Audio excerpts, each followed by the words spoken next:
Fil-katekesi tagħna llum eżistijaj ħankompli nirrifletti fuq dak li bdejt nirrifletti magħkom l-aħħar darba meta tkellimna fuq litra apostolika li qdussija tiegħu il-Papa Ġwanni Pawlu Ttini kien ħareġ fl-2001 fil-bidu tal-millenju ġdid, fejn hemmhekk il-Papa kien talabna sabiex nerġgħu nibdew mill-ġdid minn Kristu. Il-Knisja biex tiġġedded, il-Knisja biex tassew tkun Knisja li tevanġelizza, tkun Knisja li hija diġà evanġelizzata, Knisja fejn Ġesu Kristu qiegħed jammar fil-qalb tal-insara. U l-Papa talabna biex immorru lura lejn Ġesu. Dakinhar kien għallina dal-kliem, imma x-xhieda tagħna tkun nieqsa sewwa jekk aħna ma nkunux ikkontemplajna wiċċu. Mela tistijaj, il-Papa Ġwanni Pawlu Ttini l-enfasi tiegħu kien li ried li l-Knisja wara l-ġublew fil-bidu tal-millenju dan iż-żmien li qegħdin ngħixu fih aħna llum ikun żmien qawwi fejn aħna nikkontemplaw mill-ġdid il-Ġesu. Fejn aħna nsiru nafu il-persuna għażiża ta' Ġesu fil-ħajja tagħna, fejn aħna nintaqgħu b'mod personali, b'mod ħaj, b'mod mhux għax kulħadd hekk, mhux għax hekk trabbejna, mhux għax hekk konna, mhux għax hekk suppost, le, imma dil-laqa ta' mħabba bejna u bejn il-mulej. Il-Kristjaneżmu mhuwiex xi ktieb, xi tagħlim. Il-Kristjaneżmu huwa ġrajja, huwa storja. Huwa storja ta' mħabba bejn Alla u l-poplu tiegħu, bejn Ġesu Kristu u bejnek. Il-Kristjaneżmu huwa dan in-namur ma' Ġesu u n-namur ta' Ġesu magħna. Hija storja ta' mħabba li Alla għandu miegħek. U allura eżisti jekk aħna ma nitlux din l-istorja, jekk ħajjitna ma ssirx ġrajja ta' mħabba, jekk ħajjitna ma jiex storja ta' salvazzjoni, storja ta' kif Ġesu jidħol fil-ħajja tiegħek, fil-ħajja tiegħi, jisraq li qalbi, jisraqlek qalbek, li Ġesu jaffaxxinana, li Ġesu lilna jaħtafna fil-verità, li Ġesu lilna jsaħħarna, li Ġesu lilna jaffaxxinana, li għal Ġesu aħna rridu ngħixu, li għal Ġesu aħna lesti nmutu, li għal Ġesu aħna lesti nagħmlu kollox, għaliex nafu kemm ħabbna x'għamel għalina fuq is-salib, il-prezz li ħallas għad-nubbiet tagħna. Imma jekk aħna dan Ġesu eżistijaj huwa biss ktieb tal-iskola, għad-dottrina, għall-mużew, jekk dan Ġesu huwa biss sempliċiment xi lider, xi filosfu, xi persuna li nammiraw u nifqu hemmhekk, allura Ġesu huwa bħal kulħadd, imma Ġesu mhuwiex bħal kulħadd. Ġesu li bentalla ma' bniedem. Dak li ħabni u taħajtu għalija. U għarrajt tajjeb tiegħi li jġorni fuq spaltu. U dak li jiddefendini mix-xitan. U dak li jfejjaqni. U dak li jaħfir li d-nubieti. Il-qalba ta' kull ma tiċċelebra l-Knisja huwa Ġesu. Ġesu li jibqa' jitkellem fil-kelma, li jitkellem f'fomm is-saċerdot. Ġesu li jaħfir li fil-qrar, Ġesu li jfejjaqni fil-griżma tal-morda. Ġesu li jagħtini l-nifsu fl-Ewkaristija mqazza. Ġesu li tiegħu insir sinjal fi żwieġ. Ġesu preżenti u ħaj permezz tas-saċerdot. Ġesu li jagħtini l-Ispirtu Santu fil-griżma tal-isqof. Ġesu li daħalni fil-mewt il-qawmin tiegħu permezz tal-magħmudija. Eżistijaj aħna ir-realtà tagħna u Ġesu. Issa l-Papa jidilna li biex aħna nwasslu l-dan Ġesu l-oħrajn l-ewwel irridu nkunu aħna li nikkontemplaw lil Ġesu. U l-Papa f'dik littra apostolika fil-bidu tal-millenju ġdid, paragrafu 17 jidilna hekk. Il-kontemplazzjoni ta' wiċċ Kristu ma tistax ma tuħux l-ispirazzjoni tagħha minn dak kollu li jingħad dwaru fil-Bibja. Li mill-bidu sa tmiem tagħha hija mimlija b'dan il-misteru. Misteru li hu moħbi taħt is-simboli fit-Testament il-Qadim u marraf lilna bis-sħiħ fit-Testament il-Ġdid. Hekk li San Ġlormu jista' jistqar bil-qawwa kollha li min ma jafx il-Bibja ma jafx lil Kristu. Għawek esistijaj, il-Papa Giovanni Paolo II qed jgħidilna ħaġa serja ħafna. Li l-kol kemm aħna rridu nagħmlu eżami ta' kuxjenza tagħna fil-mixja tagħna nisranija. Il-Papa qed jgħidilna isma' jekk tridu tkunu tafu verament il-Ġesu nsiru nafuh mill-Bibja. Mit-Testament il-Qadim u t-Testament il-Ġdid. Anka t-Testament il-Qadim eżistijaj, meta nafu kif għandna nużawh, kif għandna nitolbu bih, kif għandna nifhmuh, insibu kif tallimna l-Knisja li l-figura, il-persuna ta' Ġesu hija moħbija fit-Testament il-Qadim taħt diversi personaġġi u hija murija fit-Testament il-Ġdid. Mela Ġesu huwa moħbi fit-Testament il-Qadim imma muri fit-Testament il-Ġdid. F'kelma waħda aħna il-Bibja titkellem minn Ġesu. Aħna iridu nsiru nafu l-kelma talla biex insiru nafu lil Kristu. Il-Papa jikkwota l-sentenza famuża ta' San Ġilormu. Min ma jafx il-Bibja, l-Iskrittura, ma jafx il-Ġesu. U din jew nħalwa tix-xukjan eżistijaj. Jista' jkun li aħna il-Ġesu tal-Iskrittura għadna ma nafuħx. Jista' jkun li aħna il-ħajja spiritwali tagħna iddur fuq devozzjonijiet. M'għandi xejn kontra d-devozzjonijiet. Però noqogħdu attenti għax jekk il-ħajja nisranija tagħna nibnuha biss fuq id-devozzjonijiet u ma nibnuwix fuq il-kelma talla bħala l-pedament tal-fidi tagħna, allura eżistijaj irridu nirranġaw ftit is-sitwazzjoni tagħna. Għaliex aħna ma jistax ikun maħbubin tiegħi, ma jistax ikun li aħna ma nkunux konxji ta' dak kollu li huwa Ġesu fil-kelma talla. Ġesu eżistijaj fil-Bibja għandna l-aqwa l-ola rivelazzjoni ta' dak li huwa. Mingħajr din il-kelma aħna ma nistawx fil-verità insiru nafu lil Ġesu Kristu fil-ħajja tagħna. Uħud forsi jippreferu jaqraw xi ktieb ieħor ma mhux il-Bibja. Uħud forsi jħobbu jaqraw ħajjiet ta' qaddisin, djarji ta' qaddisin ma mhux il-Bibja. Uħud forsi jippreferu ċertu devozzjonijiet li tant għandna minnhom li ma mhux il-Bibja. Mhix qed ngħid dan kollu ħażin, dan kollu għandu postu anzi fil-ħajja tagħna l-istranija, Alla ħares inneħħu l-ħajjiet tal-qaddisin, Alla ħares inneħħu qari spiritwali tajjeb, Alla ħares inneħħu d-devozzjonijiet miħdan il-Knisja, Alla ħares. Però daw jiġu kollha wara. Daw jiġu wara li aħna verament qegħdin narfu lil Ġesu permezz tal-kelma. Il-kelma talla titkun il-bażi, il-pedament, il-fundament ta' dak li minnu aħna nafu l-Ġesu Kristu. U għalejjun biex issir taf il-Ġesu.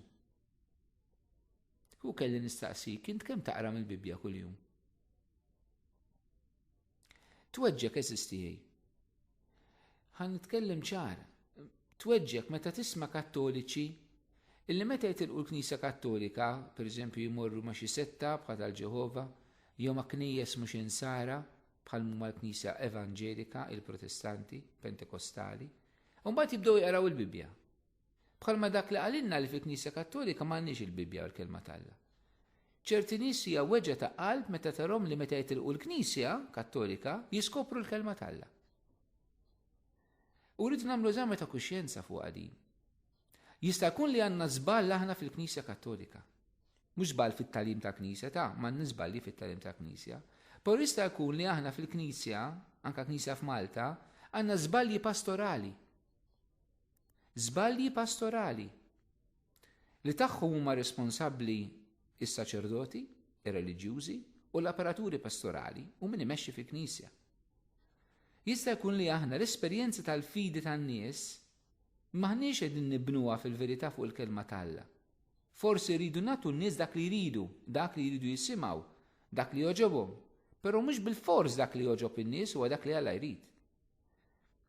Jekk aħna maħniex min imexxi fil-Knisja, mhux ħanamlu pass il quddiem u verament nitalmu inneħħu dak li għandna nneħħu li mhux sejjer tajjeb u nibdew mill-ġdid mill-kelma talla kollox u nħallu l-kelma talla żarbana u nħallu l-kelma talla tibnina, inħallu l-kelma talla tħottna, inħallu l-kelma talla tina direzzjoni, inħallu l-kelma talla tkun ċentru.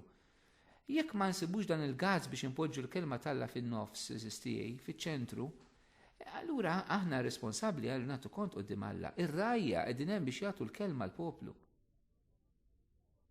Il-Knisja Kattolika kellha sinodu fuq il-kelma tal-Alla. Il-Papa Benedizzu 16 ħareġ itra apostolika Verbum Domini tant sabiħa fuq il-kelma tal-Alla. Jiena nixtieq nistaqsi di sar minna. Sar minna di fil-parroċċi tagħna. X'pastorali ħriġna minna. Kunsilli parrokjali rajtu għadin. Jew niddiskutu l-ħmerijiet għadna fil-kunsilli tagħna. Qed immorru għal dak li hu essenzjali. Saċerdoti x'għamiltu biha dil-kelma lill-Knisja tagħna, l-isfijiet x'għamlu biha dil-kelma lill-Knisja tagħna. Għax kuntant aħna fil-Knisja nimxu bil-moda. Kien hemm sinodu, allura forsi noħorġu xi pastorali, ngħidu xi ħaġa, forsi kappillana mella fuqha u kollox għaddi marrih daqshekk. Pastorali tal-okkażjoni. Imma fuq temi daqshekk ċentrali li l-Knisja tkun qed tagħtina ma nistgħux kollox jgħaddi. Irid noqogħdu bil-qiegħda u bis-serjetà. Jekk aħna ma nagħtux il-kelma tal-Alla l-poplu, aħna nitqu bin-nies. Nitqu bin-nies. Għaliex se jimla qalb il-bniedem eżistijej. Kollox vojta, aħna qed ngħixu f'dinja vojta, f'soċjetà vojta. Vojta letteralment hawn nixfa kbira u Alla biss jistieq ta' dallaċ. Imma mibni fuq il-kelma tiegħu. Il-Papa Benedittu 16 kien għamel enfasi, kien konvinti li jekk impoġġu l-kelma tal-Alla fiċ-ċentru, fil-Knisja ħajkun hawn minn spiritwali ġdid. Ejju nagħtu każ ta' rajja spiritwali tagħna eżistijej. Ġifieri jista' jkun qed ngħid illieħe. Għandna responsabilità ta' min imexxi fil-Knisja, però responsabilità anke ta' kulħadd. Ir-responsabilità tal-komunità sieħa, illi anke jekk int m'intix provdut illum hawn ħafna mezzi u modi kif inti tista' tkun mitla tal-kelma. Ħafna modi. Il-mezzi tat-teknoloġija llum nistgħu nużaw b'mod tajjeb, il-tablets, il-computer, l-internet. Anke għandna tant kodba, tant qari tajjeb, anke bil-Malti eżistijej. Li ejjew nagħmlu użu minn dan materjal li għandna biex il-kelma tal-Alla nsiru dejjem aktar ħbieb tagħha. Insiru ħbieb tal-Evanġelju kif kien jgħid San George Preka f'pajjiżna. Ma l-kelma tal-Alla imbagħad biex insiru nafu lil Ġesu, il-Papa ikompli jgħid hekk. Waqt li nibqgħu marbutin fis-sod mal-Bibja,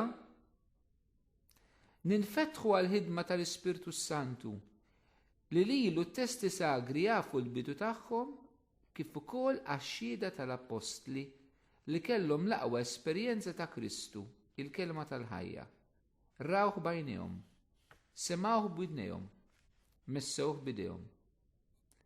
Dak li aħna nirċievu minn għandhom hija viżjoni ta' fidi msejsa fuq xhieda storika preċiża, xhieda vera li l-Evanġeli minkejja redazzjoni komplessa tagħhom u l-għana u lini tagħhom kataketiku jgħadduwilna b'mod ta' min joqgħod fuq għal kollox.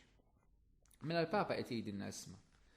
Aħna il-Bibja, mo speċjali l-Evanġeli, huma xhieda storika ta' Ġesu, jiġifieri li hemm mhux ħrejjef u mhumiex veri. Però irridu nifhmu li l-Vanġelu mhuwiex bi-storja, imma l-Vanġelu huwa storja u teoloġija, storja u katakezi, mela huwa realtà vera li ġrat, mhux noqogħdu ndaħlu id-dubju fl-imħuħ tan-nies di vera u di mhux vera. Il-Vanġeli, il-Papa tgħidilna huma fuq pedament storiku ċar, però il-Vanġeli mhumiex storja biss.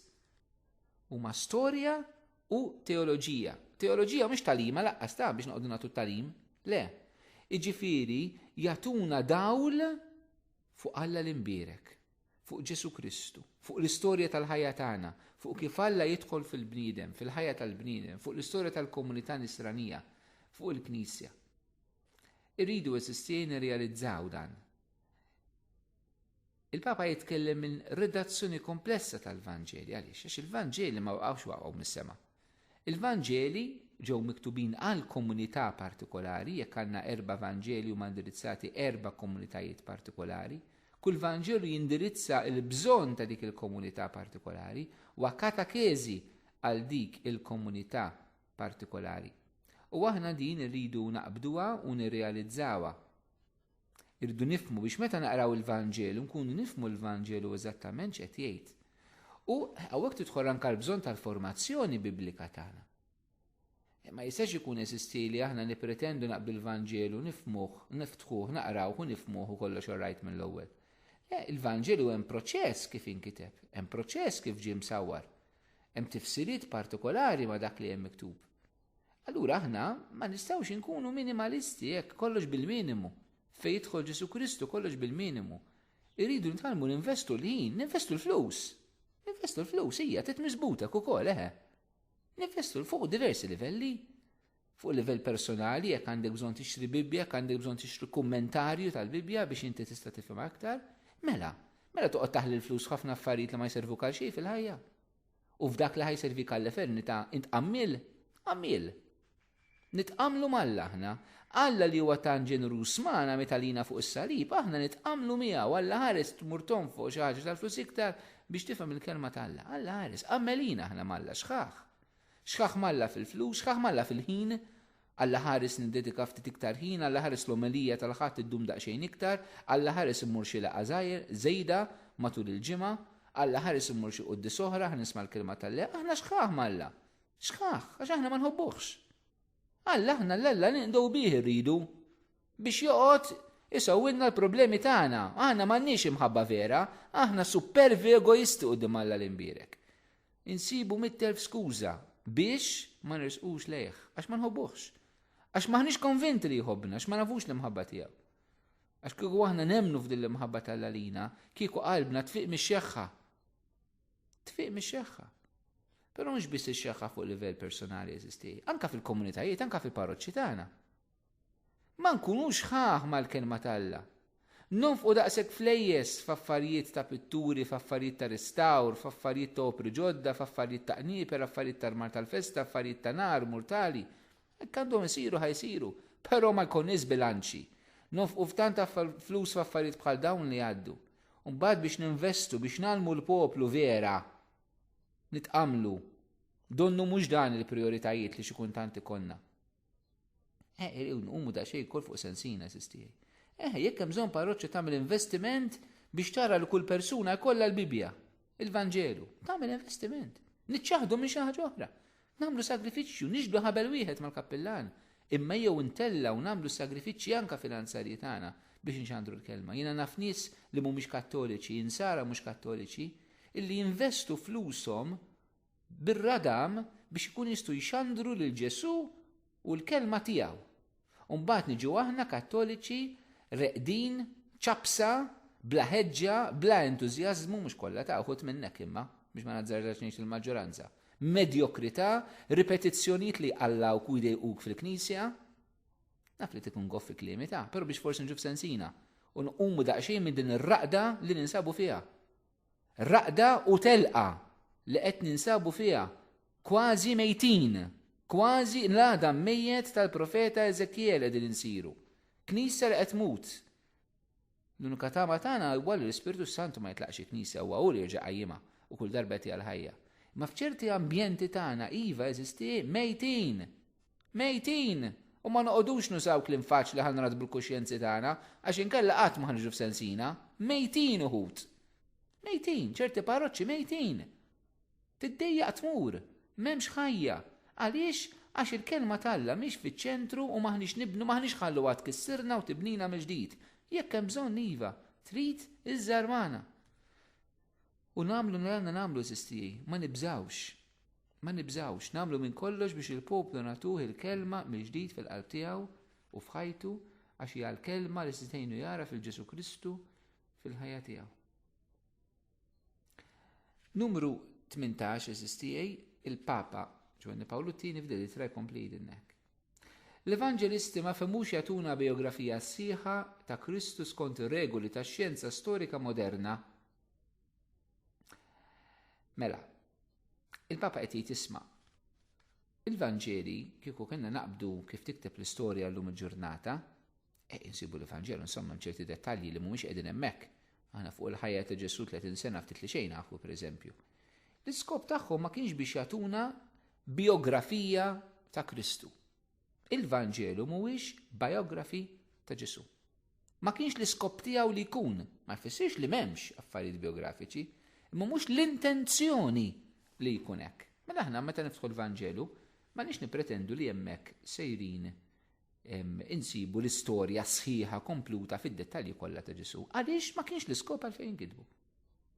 Imma minkejja dan, ikompli il-Papa, fl-Evanġelu jispikka l-wiċċ tan-Nazzarenu fuq sisin storiċi sodi. L-Evanġelisti jagħmlu kull ma jistgħu biex jirrappreżentawulna skont ix-xhieda li huma ġabru mingħand persuni ta' min joqgħod fuqhom. U għamlu użu minn dokumenti li ġew mistħarġa b'attenzjoni kbira mill-Knisja. Kien fuq is-sisien ta' din l-informazzjoni minn ras il-għajn li l-Evanġelisti imdawrin bil-ħidma tal-Ispirtu Santu saru jafu dawn dwar it-twelid ta' Ġesu minnhom Verġni Marija mar Giuseppi. Ħaġa li ta' bnedmin li kienu ħawdithom. Huma ġabru l-fatti dwar il-ħajja ta' bin il-Mastrudaxxa, dwar Ġesu li hu nnifsu kien Mastrudaxxa u li postu fil-kuntest tal-familja akbar kien żgurat sewwa mingħand persuni li kienu jafuh matul kważi 30 sena li waqata f'Nażaret. L-Evanġelisti kitbu dwar il-ħeġġa reliġjuża tiegħu li waslitu biex ta' kull sena kien jagħmel pellegrinaġġ lejn it-Tempju flimkien mal-familja tiegħu. Kien ukoll iżur b'mod regolari s-sinagoga li kien hemm fl-istess raħal tiegħu. Mingħajr ma huma sħaħ u dettaljati, ir-rakkonti dwar il-Ministeru Pubbliku ta' Ġesu jieħdu biex aktar sħiħa minn dik ta' meta kien żagħżugħ Galilew, jiġifieri l-Magħmudija minn ħdejn Ġwanni il-Battista fil-Ġordan. Imsaħħaħ mix-xhieda minn fuq u għaxu jaf li hu liben il-maħbub, Ġesu jibda jippriedka dwar il-miġġa tas-saltna talla u bi kliem u sinjali ta' grazzja u taħnina jfisser dak li tistenna mill-bnedmin u l-qawwa tagħha. Il-Vanġeli juruna bħala wieħed li jterraq li blietu l-irħula flimkien ma' 12 l-Apostlu, mażulin minnu, u grupp ta' nisa li kienu jgħinuhom.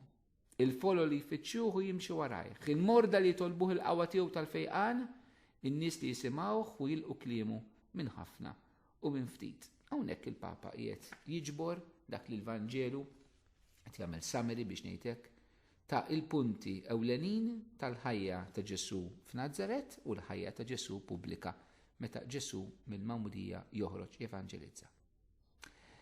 Hawnhekk eżistijej hekk il-Papa qed jgħidilna isma' il-Vanġeli minkejja li mhux se jagħtuna l-affarijiet dettaljati ta' kuljum ġurnata b'ġurnata Ġesu x'kien qed jagħmel.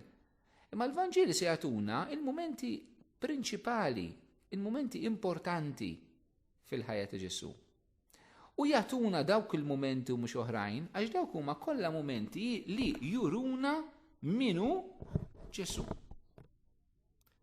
Mela eżistija aħna meta din naqraw il-Vanġelu dejjem irid ikollna din il-mistoqsija f'qalbna. Minu Ġesu? Il-Vanġelu qed iwieġeb għal din il-kelma. Minu Ġesu. Mela l-Ġesu mhux mit-television. Ġesu mhux jgħidu l-programmi tar-radio. Ġesu mhux jgħidu l-artikli fuq il-gazzetti. Il-Ġesu mhux minn hemm ħassir tafu. Fit-taħwit anke ta' talim li għandna fuq Kristu min jgħid ħaġa u min jgħid oħra, ħafna nies li ma jifhmu f'xejn, jippruvaw jaħsbu li jifhmu f'kollox u jitkellmu fuq Ġesu bla doċċ u jħawdu l-imħuħ tan-nies. Il-Ġesu ma ssirx tafu jekk inti nħin kollu tara telenovelas, jekk inti nħollu tisma' l-programmi ta' diskussjoni, jekk inti nħin kollu taqra l-gazzetti, jekk inti nħin kollu taqra l-magazzins, il-Ġesu ma ssirx tafu bekk, toqgħodx titqabik innifsek. Immorru direttament għall-kelma tal-Alla. Min jaf il-kelma jaf il-Kristu, min ma jafix ma jafix il-Kristu. Ejjew nagħmlu dan l-isforz li xtaq il-Papa Giovanni Paolo II u jixtiequ l-Papit fi żminijietna il-impoġġu l-kelma tal-Alla fiċ-ċentru tal-ħajja tal-komunitajiet tagħna, tal-ħajja tal-parroċċi tagħna, tal-ħajja tas-saċerdozzi tagħna, tal-ħajja tal-kunventi tagħna, sabiex bekk insiru nafu fil-verità lil Ġesu fil-Knisja, mal-Knisja u bħala Knisja ħalli bekk inkunu nistgħu anke ninaqdu flimkien u nkunu nistgħu nxandru lil Ġesu lil kulħadd.